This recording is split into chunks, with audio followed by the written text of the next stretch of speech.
Assalamu alaikum wa rahmatullahi wa barakatuhu. Dear class, I hope you will be fine with the blessing of Allah. First of all, we read dua, Rabbi Zidni Ilma. Dear class, chapter number 6 हमने शुरू किया है factorisation simultaneously equations के बारे में। आज इस lesson में 6.2 एक्सरसाइज हम स्टार्ट कर रहे हैं और ये बहुत ही आसान है। जिस तरह हमने 6.1 को कंप्लीट किया, आज हम 6.2 करेंगे और आज का काम इंतहाई आसान है।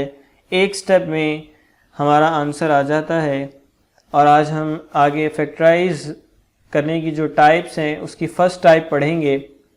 तो डियर क्लास, इससे पहले मैं आपको एक शख्स से मुतारिफ़ करवाना चाहता हूँ जिसका नाम अबू कामिल शुजा बिन असलम था और ये मिस्र के रहने वाले थे।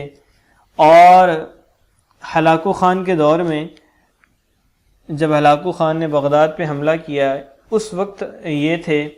और उसी दौर में हमारे इब्न खल्दून भी थे और भी बहुत मशहूर शख्सियात थीं।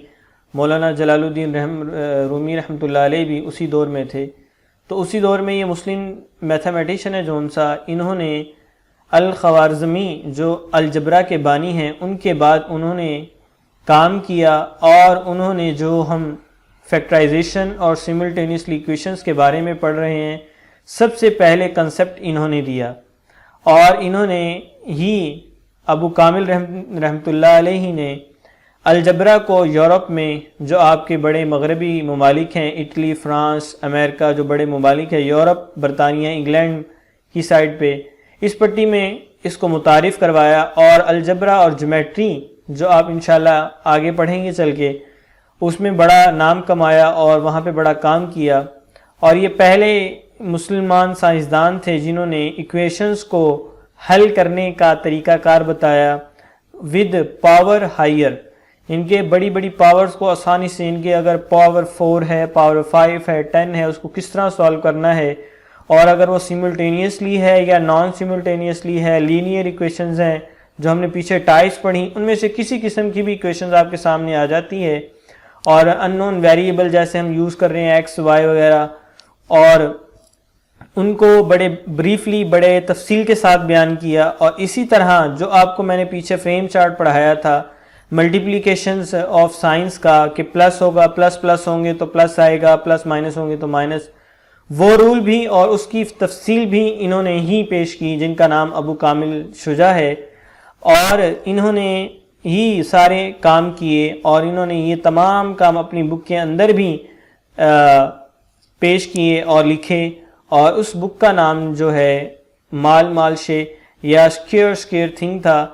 और इन्होंने अपनी जो किताब है उसके अंदर ये सारी चीज़ें लिखी। और आज भी यूरोप के अंदर और हमारे मुस्लिम कंट्रीज़ में जो हाई स्टडी करते हैं वहाँ पे भी अबुल कामिल शुजा और अल-ख़वारिज़मी को ही माना जाता है। और अलजबरा का जो बानी है अल-ख़वारिज़मी, उसके बाद अगर कोई काम किया जिसने अलजबरा में, वो यही मुस्लिम साइंसदान थे और इनका ताल्लुक़ मिस्र से था। तो डियर क्लास, इसके बाद हम इनकी मालूमात और इनकी शख्सियत के बारे में जानने के बाद आज हम इन फार्मूलाज को दोहराते हैं जो हम पीछे पढ़ चुके हैं, a+b का होल स्क्वायर।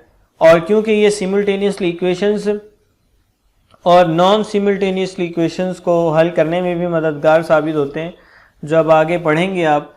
और इसके बाद हमारा जो थर्ड हमने जो पढ़ा, डिफरेंस ऑफ स्क्वायर्स, कि अगर स्क्वायर के दरमियान माइनस आ जाए तो उनका जो प्रोडक्ट है उसके इक्वल होता है।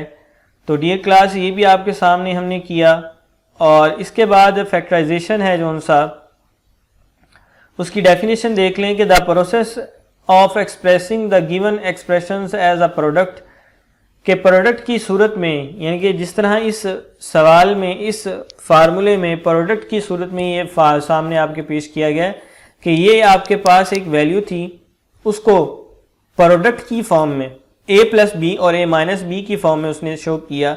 इस तरह के अमल को हम फैक्टराइज या फैक्टराइजेशन करना कहते हैं, कि किसी चीज़ को दो हिस्सों में बांट के ऐसे फैक्टर बनाना कि अगर हम उनको दोबारा रिवर्स करें तो वो दोबारा अपनी असली हालत में वापस आ जाएं।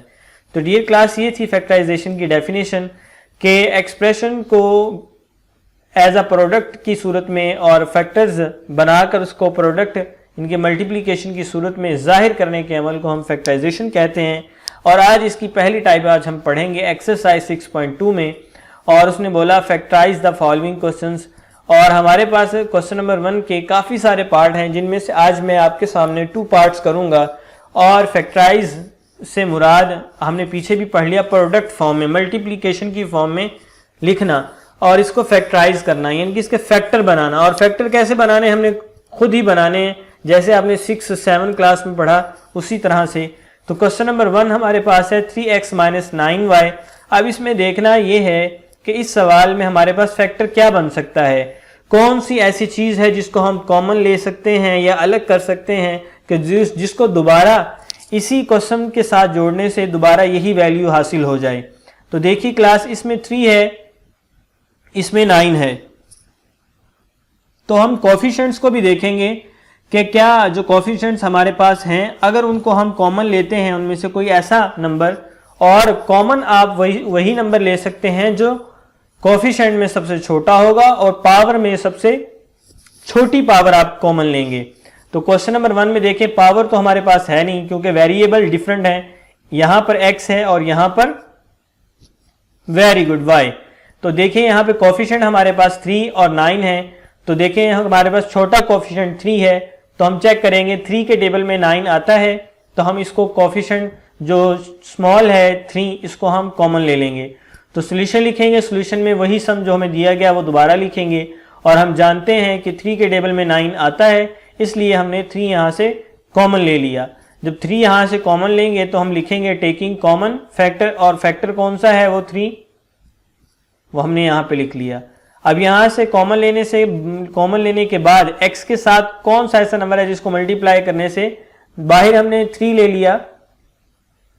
अब ब्रैकेट लगाएंगे, स्क्वायर ब्रैकेट, और x लिख देंगे, क्योंकि यहाँ पे कॉमन लेने से सिर्फ हमारे पास 3 यहाँ से कॉमन ले लिया, तो हमारे पास बाकी क्या बच गया यहाँ पे x, माइनस का साइन एज इट इज आ जाएगा। अब यहाँ से कॉमन हमने बाहर 3 लिया है, तो यहाँ पे कौन सा ऐसा नंबर लिखें जिसको मल्टीप्लाई करने से दोबारा हमारे पास 9 आएगा।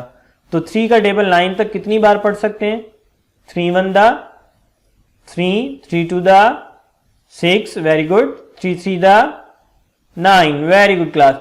तो यानी कि 3 टाइम मल्टीप्लाई करने से हमारे पास 9 आ जाएगा, इसलिए हमने यहाँ पे इसको 3 लिख दिया, और y जो वेरिएबल था वो एज इट इज आ गया।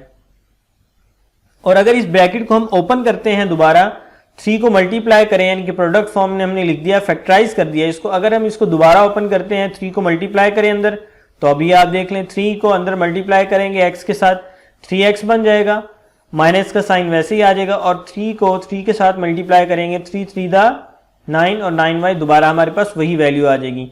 मतलब ये हुआ कि हमने जो फैक्टर हमने लिया है कॉमन और जिसके जरिए हमने फैक्टराइज किया है वो ठीक है। इसी तरह डियर क्लास हम क्वेश्चन नंबर 8 है जो उनसा वो करेंगे, और इसमें देखें आपके सामने p यानी कि वेरिएबल सेम है, तो वेरिएबल में देखें सबसे छोटी पावर कौन सी है आपके पास, इनके p है खाली जिसकी पावर 1 है। हमेशा याद रखिए कि पावर जब भी आपने कॉमन लेनी है तो सबसे स्मॉलेस्ट जो सबसे छोटी पावर होगी उसको आप कॉमन लेंगे वेरिएबल्स में। और कोफिशिएंट में देखें हमारे पास 2 4 8, तो सबसे छोटा कोफिशिएंट कौन सा है 2। अब ये जो कोफिशिएंट आपके पास आया है इसकी मदद से आपने बाकी कोफिशिएंट्स को चेक करना है कि सबसे जो छोटा कोफिशिएंट है क्या उसके टेबल में बाकी कोफिशिएंट्स आते हैं। तो देखिए 2 के टेबल में 4 आता है, यस क्लास, यानी कि 4 2 के टेबल में आता है, 2 4 2 2 दा 4। इसी तरह हम चेक करेंगे 8 को, कोफिशिएंट को, 2 के टेबल में 8 भी आता है जी।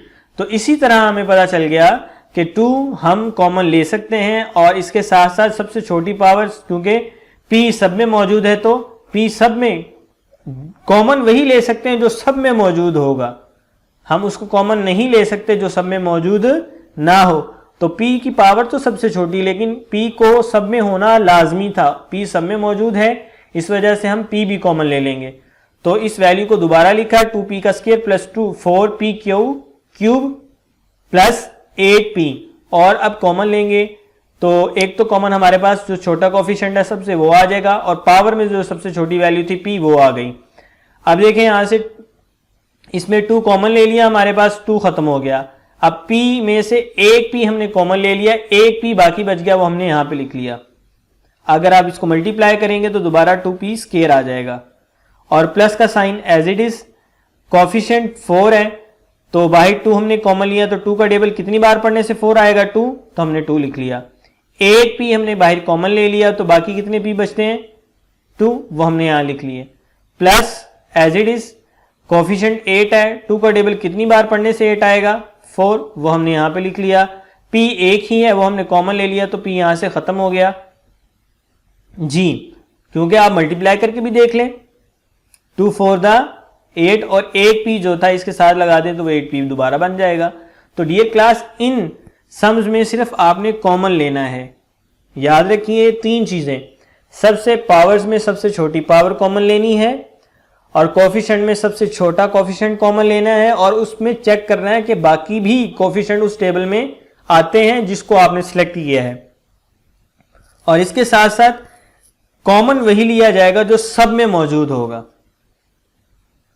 Well done, excellent class. इसी तरह तो डियर क्लास अब देखिए आपका जो काम है आज का वो एक्सरसाइज 6.2 क्वेश्चन नंबर 1 के पार्ट 1 से लेके 8 तक आपने करने हैं। 2 स्टेप के सम्स हैं तो इसमें आप 8 पार्ट्स करेंगे। 2 पार्ट मैंने आपके सामने किए, पार्ट नंबर 1 और पार्ट नंबर 8। पार्ट 1 भी आप नोट करेंगे, पार्ट 8 भी नोट करेंगे और इनके दरमियान जो 6 पार्ट्स बच गए हैं मैक्सिमम आपके 5 से 6 मिनट लगेंगे तो आपका होमवर्क है जो सा वो नीट एंड क्लीन कंप्लीट हो जाएगा। और उम्मीद करता हूं कि आज का लेसन आपको समझ आया होगा। इंशाल्लाह नेक्स्ट सम्स के साथ आपके साथ मुलाकात होगी, तब तक के लिए इजाजत दीजिए। अल्लाह हाफिज।